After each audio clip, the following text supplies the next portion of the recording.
Now, it's been some 6 days since the JoyNews expose on the operations of the DI Group, which are the Christian broadcasters who has its base in the documentary Militia in the Heart of the Nation. The broadcast has been followed by calls from Parliament, security experts, academia, and some Ghanaians for thorough investigations into the activities of the group. Though government official response has been to downplay the issue, the responses in themselves have not been coherent. Unlike most members of the New Patriotic Party, however, Member of Parliament for Lejokuku, Dr. Bernard Okoboy, has refused to swim with the tide. In an interview with TV3, he lashed out at the group, describing the operations as unacceptable and an error. Their operation or history of having met and operated at the Christian Castle, my brother, right, is unacceptable. It is a grave error that shouldn't have existed. But because I appreciate how politics is done in this country, I'm not surprised that somebody who was related to us managed to bring people there under the guise of giving them a job. Now, another revelation that national security was engaging them, trying to get them out, tells you that we knew them. And honestly, they were treated with kid's glove because of their relationship with us. But you see, the leniency with which we dealt with them is bringing us all this, how do you call it, negative reportage. We have to quickly learn our lessons. Governments must make sure that they are very strict and firm in dealing with party people who try to create their own turf because of the relationship they have with us. Even in Lejokuku, sometimes you see somebody behaving like, look, I'm a security, when they have no locus. Meanwhile, not much has happened since the president's call nearly 3 weeks ago for the two main political parties to take steps to disband their militia groups, except for the exchange of letters. The executive director of the Institute for Democratic Governance, Dr. Emmanuel Akwete, believes the bilateral talks must begin with a technical facilitator because high emotions may stall the process. Meeting not coming off quickly is an institutional problem, is a structural problem. You see, the president spoke as head of state. The instrument for the head of state to call parties to dialogue, okay, and those who put the process forward quickly for the talk is usually the civil service. The party machinery or bureaucracy is not equipped for this kind of assignment. No, they can't. So the expectation that immediately it was said they are quickly coming up and so on, they do not have that bureaucracy, both parties. What makes me so optimistic is that it still can be done. That's why we talked about technical facilitation. We believe strongly that bilateral talks is very important. It has to start. I think that civil society organizations with the competence to do this, some have been involved in promoting peace in other countries, in war zones, and so let them come together and start talking to the two parties. We don't belong to either. They are important to our democracy. It is important that the talk takes place because it's going to open up to so many other things that would strengthen the system. So how do we go? You cannot say the president is stalling it. Actually, the president doesn't have the machinery to convene it. And the parties don't have the machinery. So the NDC writes into the president. It's good. The NDC, in fact, the way they wrote and so on, actually demonstrated their commitment.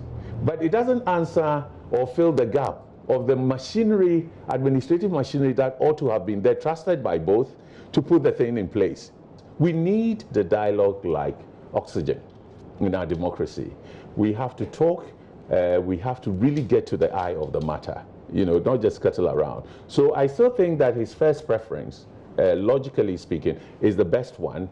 But for us, from our analysis, the challenge is, it is not for the two parties to convene themselves because of their history. Okay, yes, when sometimes they'll tell you that in Parliament we talk together, we work together 95% of the time. It's only when we disagree that the media puts it out. But we have also done research on Parliament and decision making. And what we found is that when matters are controversial, the probability that the parties will fall apart and not dialogue or boycott each other, it's so high. I think the president is in a hurry. You know, if you read the statement and how quickly he said, I have this route. If the talks come off, it could go very fast because the two parties already have decided that they want to talk about militias, and the direction the society wants, those who mandate them, is disband them. Realistically, when the meeting happens, how much time should we give ourselves? No, you see, it's a new experience. If we have to also be patient. If we are going to rush the process, often we rush the process that reasoning doesn't prevail. And you see, as a country, I can tell you, we've made very serious mistakes when we've spent billions of cedis on events. Biometric register. In 2012, we went for biometric register because we said there's double voting. But the problems around integrity of elections and the ballot and the vote and so on also had to do with our allegations or suspicion that people cross the borders, all over to vote. And we don't see them as Ghanaians. We didn't have this national ID card and so on and so forth. Yet, if we had painstakingly analyzed the problems that undermine the integrity of elections, we would have seen that biometric alone wasn't enough. But we went to biometric. We spent over 200 million, and then we had the worst crisis over election results. Well, here's a compilation of the stories so far on disbanding party militias from the Ayawaso West Wuogon by-election to Tuesday's call by the coalition of civil society groups in Ghana. So on 31st January 2019, Ayawaso West Wuogon by-election violence, which was captured by videos and on mobile phones and the rest, and then it led to the setting up of the Commission of Inquiry to probe the violence on February 14, 2019. And subsequently, on February 21st, 2019, President Akufo-Addo directs the two main parties to work towards resolving and disbanding the militia groups. And President Akufo-Addo again had a letter from the NDC, and he replied the letter on March 5. And then on March 7, JoyNews aired the expose, Militia in the Heart of the Nation. And then on March 11th, now, a group of women in their 60s claiming to be members of the DI group, known to be affiliated with the governing New Patriotic Party, called on the opposition NDC to start a dialogue to disband party militia across the country. Addressing a news conference in Kumasi Wednesday, the women who described themselves as members of the DI group said they are not violent as claimed in media reports. We'll bring you that story later, but moving on to other stories, Education Minister Matthew Opoku-Prempeh has hinted of plans to change the role of parent-teacher associations in schools. He has expressed concerns over the continuous sacking of students as a result of non-payment of PTA dues and embezzlement of funds in some instances. Government earlier this year suspended the payment of the dues in senior high school, saying it was being used as a basis for students to be sacked from schools despite the free education policy. The issue came up when the minister appeared before Parliament's Public Accounts Committee. There's more in the following report. The 2016 Auditor General's report, which is currently being reviewed by the Public Accounts Committee, notes that a model nursery school was being operated by a Parents Teachers Association without lawful authority. The school funds were also being lodged in the PTA accounts, a situation the committee finds worrying. The minister assured plans were in place to deal with the matter, but added the activities of the PTAs need some regulation. We have to critically examine this issue and take a stand as a nation, whether we want public education to be free or other people to benefit. It is free manipulation. Is it not free now? This issue gives me worries. PTA. It gives me serious worries. Director General of the Ghana Education Service, Professor Opoku Amankwa, believes the association must be operated as a voluntary one. Decided that PTAs should operate as associations, and as an association, it's a voluntary association. So the parent decides to join or not to join. And once it's a voluntary association, we don't want that to interfere with the teaching and learning of the student. The student should enjoy classes as far as he or she is in school. The key thing is for him to come to school. But for the PTA, our new direction is that if they want to support just as all other partners do, you approach the school. The school will put the issue before their board. They agree on the areas that they want you to support. The committee will continue with its review of the 2016 report on Thursday. Lawyer Samson Ladia Yenini doubts the Electoral Commission's commitment to ensure the full implementation of the Representation of the People's Amendment Act. Speaking at a program organized by the Center for Social Democracy on the theme, The Way Forward for the Implementation of the Representation of the People Amendment Act, Mr. Ayenini said the Electoral Commission is using administrative procedures to delay the implementation of the Act. Can you tell me sincerely that you are committed to this goal? No amount of convincing by the EC will get me to believe that they are committed. They have gone to sleep from day one, except setting up a committee.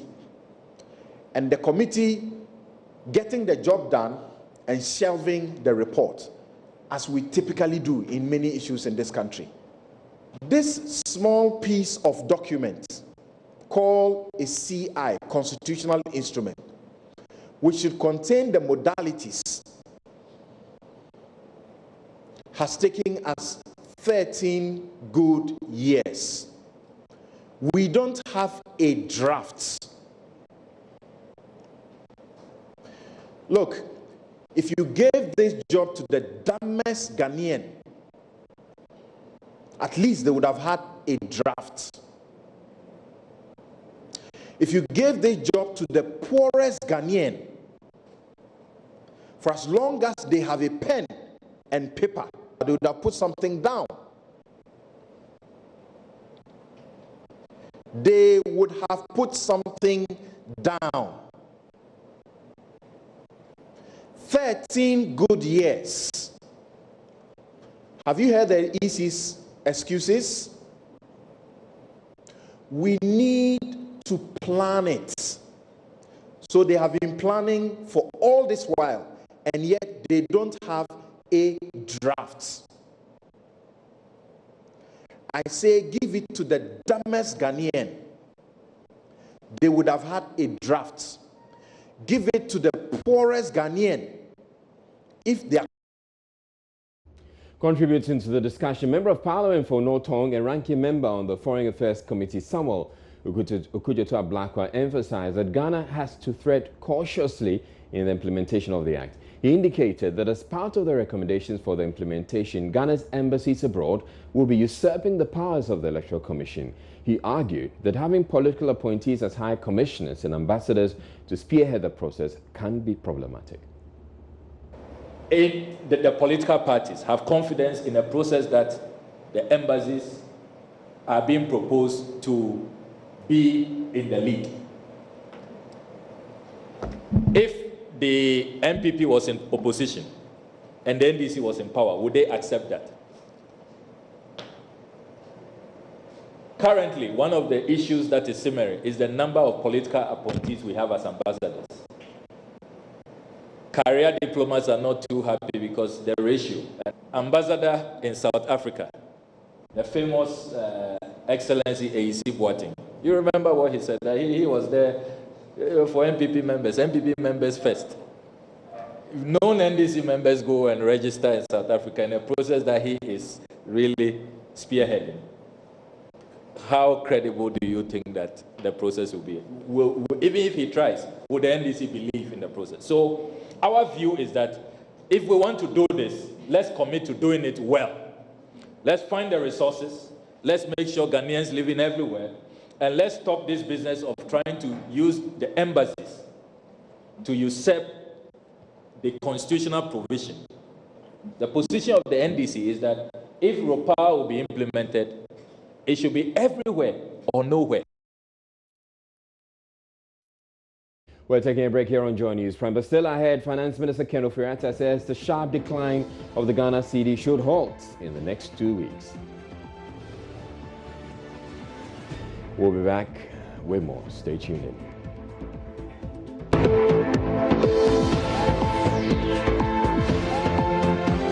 Severe pollution of Butre River in the Western region is depriving residents of 3 towns in the Ahanta West municipality of the main source of potable water. Illegal mining, according to them, has left the river silted with a brownish color. With the nearest borehole miles away, however, the residents say they have no choice but to rely on the river for their needs, with serious implications for their health.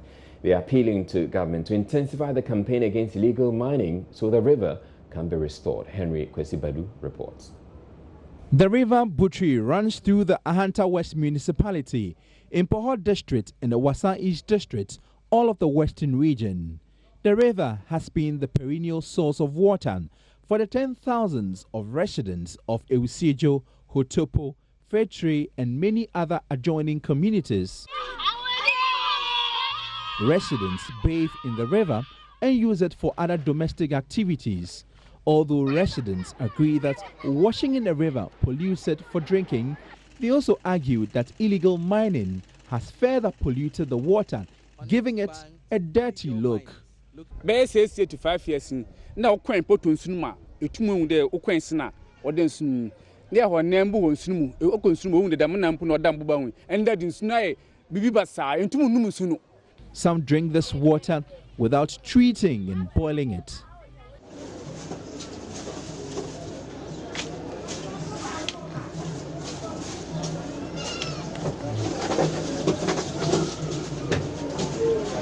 Some local food joints use the Butre River for cooking. Comfort Amoa, operator of a local eatery, complains that the quality of water hasn't been good for the past 4 years. She adds that the borehole in the community is sited far away from where she lives, so she's forced to rely on the Butre. River Butre was clean and clear. I've used the water all my life for washing, cooking, cleaning and for all my domestic chores. Due to the quantity of water I need, I prefer fetching the Butre, which is closer to me. We need government's intervention. A JHS1 student of Eusejo District Assembly School, Lakina Kumsen, complains her body itches badly anytime she bathes with a Butre. The Galamsey people have polluted the water. Because of that, you can't use it to cook and bath. Sometimes when we bath and our stuff is engineers, so you want the Galamsey people to stop doing that, so that you can use it to cook and bath. Assembly member of Hotopo electoral area, Charles Kobnansa, wants authorities to step up the fight against Galamsey, since majority of the people still rely on the Butre. He added many politicians had promised to treat the Butre and provide potable water to the people, but failed to keep their word. Right now, our people don't have any water to drink. Even those who cook for us to, right now, most of them are now depending on sachet water. For us to stop this menace, I think it is about time that the MC of Ahanta West need to meet the DC of Mpho Wasa, the delegation, so that we all come together, then we fight against this. Other than that, Ahanta people will do their part. These people will not stop. These people will not stop because it's a problem. Right now, when you go to the communities around River Butre, you get to know that no one is having water to drink. And the rare indigenes of Ahanta West, in fact, they have had some hope in this River Butre. Often when even it turns to black, they will still drink it. So right now it's a problem. How many of our people will get money to even buy sachet water? I will get money to buy, but what about the rest of the people? So it's a big challenge for us. Often right now we have tried all what we can do, but yes, so the problem still remains. So it's a problem of which we need the attention of the national level right down to the presidency, that they will help us. We know that Operation Vanguard is still in progress, but we are not seeing anything. We are not seeing any changes. It is clear that the residents living at Eusejo, Hotopo and its environs could easily contract waterborne diseases. Government should take the responsibility of providing potable water seriously to protect the health of the people. Henry Kwesibedu's report for JoyNews. It's now been 209 days since Priscilla Blessing Bentum, the first of the 3 females believed to have been kidnapped in Takoradi, disappeared. There's also Ruth Love Kwesing, who has been gone for 86 days, and Priscilla Mantebia Kranche, who has been gone for 69 days. JoyNews has been waging a campaign for weeks now to pile pressure on the authorities to find the girls. But Thalia Kwanzaa has been finding out from the family, close friends and teachers of the 3 Takoradi girls how they are coping as they await the girls' return. There's more in this report. Akwesi is still struggling to comprehend the sudden disappearance of her friend and cannot resist looking at these pictures over and over again. So on that Saturday I called like more than 50 and there was no answer. And later on I found out that she was kidnapped. But during that week on the Tuesday, she came to my place. Yeah, we spoke for a while. But then she was repairing her phone at some Shopee. So like we went there and she even bought me food and stuff. But I couldn't hear from her again. Yeah. So these days, like anytime that I want to remember, I just look at a picture on my phone. Then, sorry, it's a sad story. And even before this interaction, he told me he called the mobile number of Priscilla several times, hoping someone will respond to the call. This is one of the many sad stories friends and family members of the 3 missing Takoradi girls continue to share aside the emotional trauma they go through every day. So we would not say, here at Secondary College here in the Western region. This is where Priscilla Mantebia Kranche, the 3rd victim who was kidnapped on the 21st of December, attended school before the unfortunate incident. As a school, we were saddened by the unfortunate incident because she is a young girl who has been brought here to pursue her home economics program, and unfortunately some bad people have kidnapped her for whatever reason that they have. And so we received the news with very sad mood, and then it affected us a lot because at a point in time when they were supposed to be writing their class tests and exams and whatever, and you feel that your student is out there not knowing what is actually happening to her and what she is going through, it wasn't easy for us as a school. I want to use this opportunity to appeal to those in authority that they should expedite action on whatever that we can do so that we get our girls back. I'm in Thalia Kwanzaa, Secondary College, Western Region. Finance Minister Ken Ofori-Atta has assured the Ghana cedi should stabilize in the next 2 weeks. Speaking to journalists outside Parliament House, he said government is expecting large inflows of foreign exchange soon, which will help hold the currency's depreciation in the next few weeks. That has been happening in the last few weeks. The Ghana cedi is currently being exchanged at 5 cedis 50 pesos for $1. The finance minister, however, says it will recover soon. Really, I'm very, very confident that a reversal is going to occur and that it's going to be pretty stable going forward. We have about $300 million coming in from Cocoa Board, another 600 million also from Cocoa Board in about a month or so. Today, as you know, we launched our Eurobond officially, which will be $3 billion, and that should close, within the next couple of weeks or so. In the interim, we've also gone through Parliament with a bridge of 500 to 750 million that would ensure that there's a smooth transition going forward. But I think foreign exchange is always a price, the demand and supply. And your challenge really as a country is how to structurally change in terms of our imports versus our exports. I think we are too import dependent, and we need to find strategies to change that.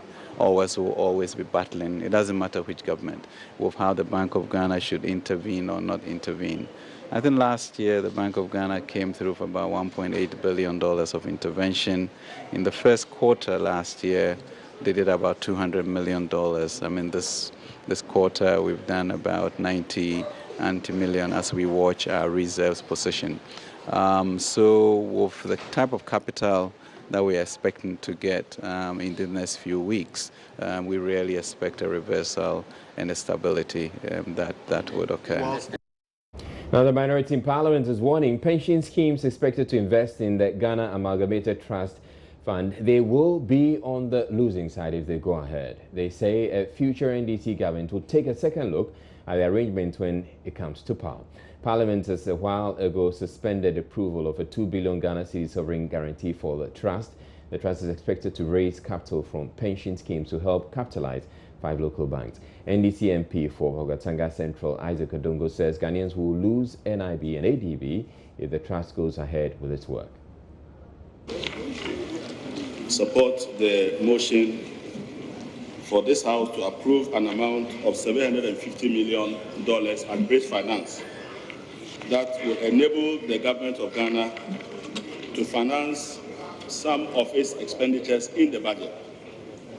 Mr. Speaker, in doing so, I would like to express my worry at the current trend where we are now having to seek short-term financing of the budget when we have already approved $3 billion of Eurobond that must be pursued.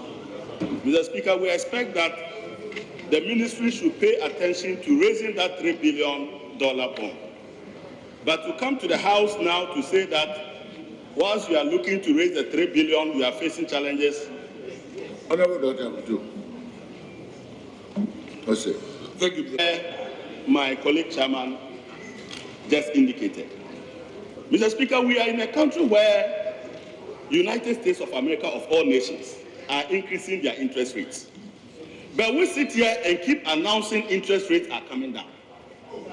And when we keep announcing interest rates are coming down, the end effect is that you are not attractive. If you are not attractive, money will go where it is attractive.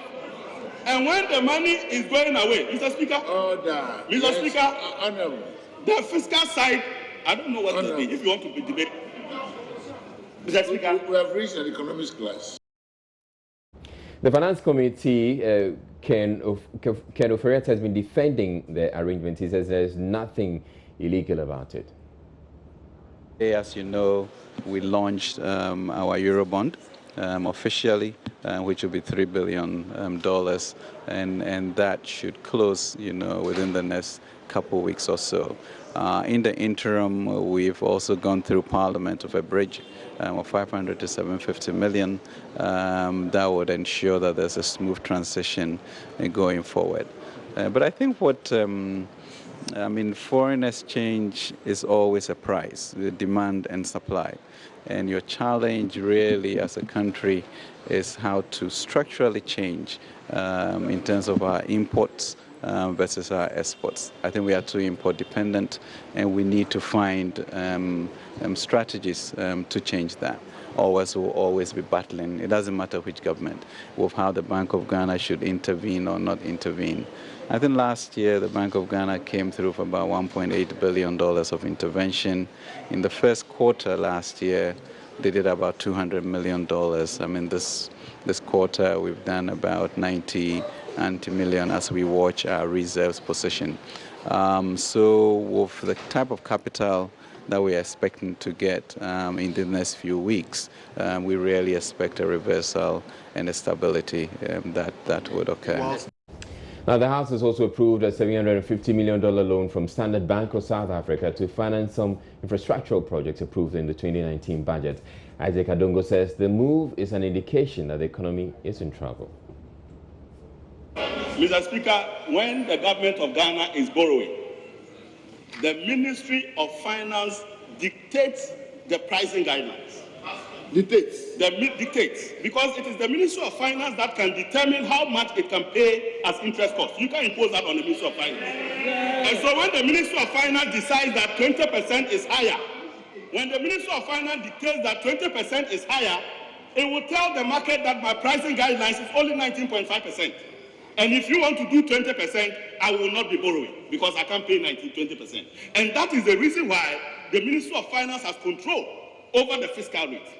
And as a result of that, so the Minister of Finance will just there, you come and give the Minister of Finance a 30% interest rate, and the minister will accept it, It doesn't happen. The Minister of Finance has an appetite for a certain interest rate and would work towards achieving that in order to be prudent. Otherwise, there's no use in sitting there. The aim is to protect us from excessive interest rate. And you determine what you can pay. Yeah. And if you cannot pay, you decline to borrow. You decline to borrow if the interest rate is outside of your reach. That is the reason why the 91-day Treasury bill rate originally decreased to 13.2. Today it is 14.8. How come the monetary policy rate is still coming down? In another development, Finance Minister Ken Ofori-Atta says the introduction of the paperless port system has reduced the cost of doing business at the port by 75% for the benefit of importers. He says the paperless port system has not increased the cost of doing business, but rather reduced it. Ken Ofori-Atta says the new system has also reduced the number of days it takes to clear a container from 22 to 11. Mr. Speaker, it will be recalled that Ghana started the implementation of paperless clearing systems on September 1, 2017 to speed up the process of clearing goods at the ports from 2 weeks to 4 hours and ensure order at the ports whilst blocking loopholes in customs revenue. The paperless system is also to ensure that Ghana's ports compete favorably with other ports in the sub-region, help reduce cost of doing business in the private sector, and generate adequate revenue to support the developmental agenda of the government. The policy is also aimed at improving the clearance procedures at the ports of Ghana by eliminating delays. This is to improve port efficiency for accelerated national development. The Ministry of Finance, in collaboration with Ghana Revenue Authority, Ghana Ports and Harbours Authority, and Ghana Freight Forward Association, conducted comparative analysis on the cost of doing business in pre- and post-paperless regime at the ports. The results showed that cost components of doing business at the port have reduced from 7 to 3 cost components. This has subsequently reduced the total cost from Ghana cedis 1,280 to Ghana cedis 320. This means that the paperless system reduced cost of doing business at the ports by Ghana cedis 960, representing 75%. Hence, importers are now making savings of 75% as a result of the implementation of the paperless system. But minority spokesperson on roads and transport, Kwame Agboja, is challenging the claim. He insists the cost of doing business has not gone down. The minister's answer suggests that, indeed, the cost of doing business at the port rather reduces. Minister, you are aware that the special import levy, which was supposed to expire in 2016, but has been extended till the end of this year, is an additional cost at the port. You also notice that in 2017, the African Union tax, which slaps another 0.3% on duties. In recent times, Mr. Speaker, the minister adjusted the GET Fund and NHIS levy to a state tax, which is basically adding 5%, which all adds up to the cost of doing business with importers. Mr. Speaker, my question is this. If the minister says that the cost of doing business has actually decreased, how come on 23rd of November 2017, Joy FM reported that Ghana Ports and Harbours Authority was asking the Ghana Revenue Service to investigate the allegation of exorbitant fees at the port. 2, on the 9th of June 2018, GNA reported a significant businessman, Mr. Karajik Seti, says that 50% of the cost of building materials on the market are as a result of the cost of doing business at the port. Now, should you find yourself famished in any of the Indoma communities in the Western region, you're most likely to be served at Checka.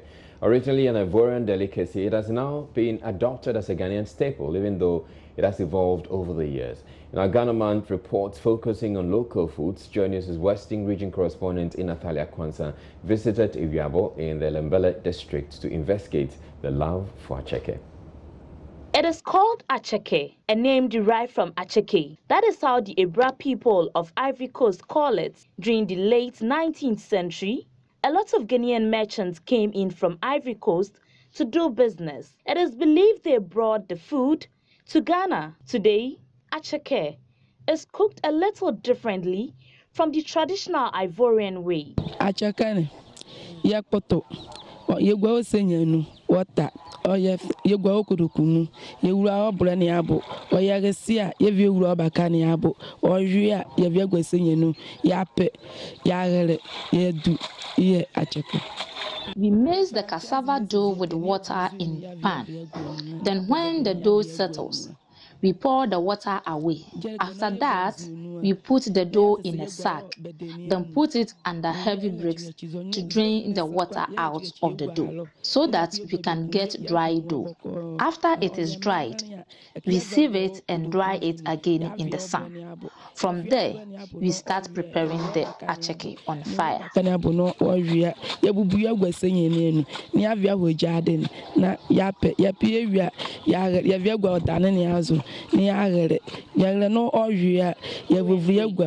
The preparation of this food goes through 5 to 6 stages, which demand a lot of time and energy. Bosuma Kaku has for the past 20 years prepared and sold acheke. This is a whole acheke factory.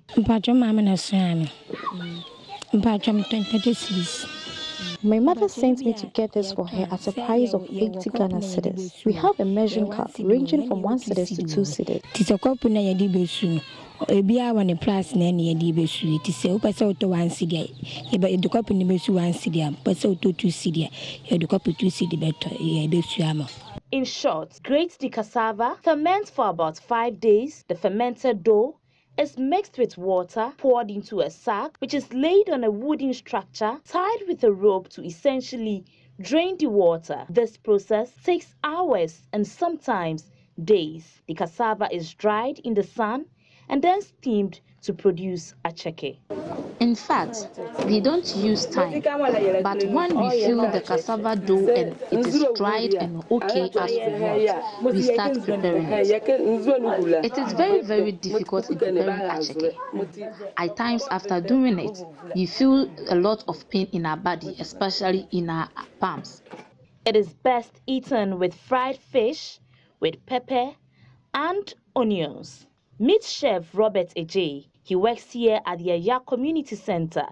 He tells me about the high demand of acheke, especially from foreigners who visit the western region. The acheke is prepared with cassava, with the squeeze. They have their special way of doing it. So we purchase it from the best acheke maker. And then here what we do is we project the value of the community to any guest. We don't say only for the local people, but you can see that some of the foreigners, when they come, they want to test the food of the area, I mean the community. So we have this acheke in tilapia. We have our onion, it's just onion we toss and make it a little bit juicy. Kofi Kwainu tasted acheke for the first time. He loved it. My dear, this is my first time I meet acheke. What's acheke do? Acheke do. Masa, oy the papa. Acheke masa, oy the rough. And the bound baby. Indeed, it is tasty. Just look at what I'm eating. We always talk about continental dishes, but I must say, this is very superb. I drove all the way from Takoradi to buy it from the right source. I mean, in Zimmerland. Like now we live in a global village where people want to eat from other people's your native food, and people can boast of different foods. And as an Nzeman, I can boast of my acheke, and I tell them some even eat with pear. So you could see people here acheke and pie, but I prefer to eat it with my paposhito, and that is it.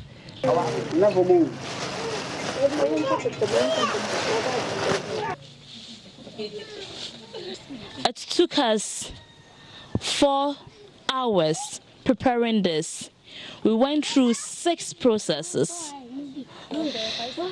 As you can see, I am very tired. It is not easy just to prepare that special delicacy enjoyed by every person here in the Western region. In Athalia Kwansa, Joy News, Ariabo, Western region.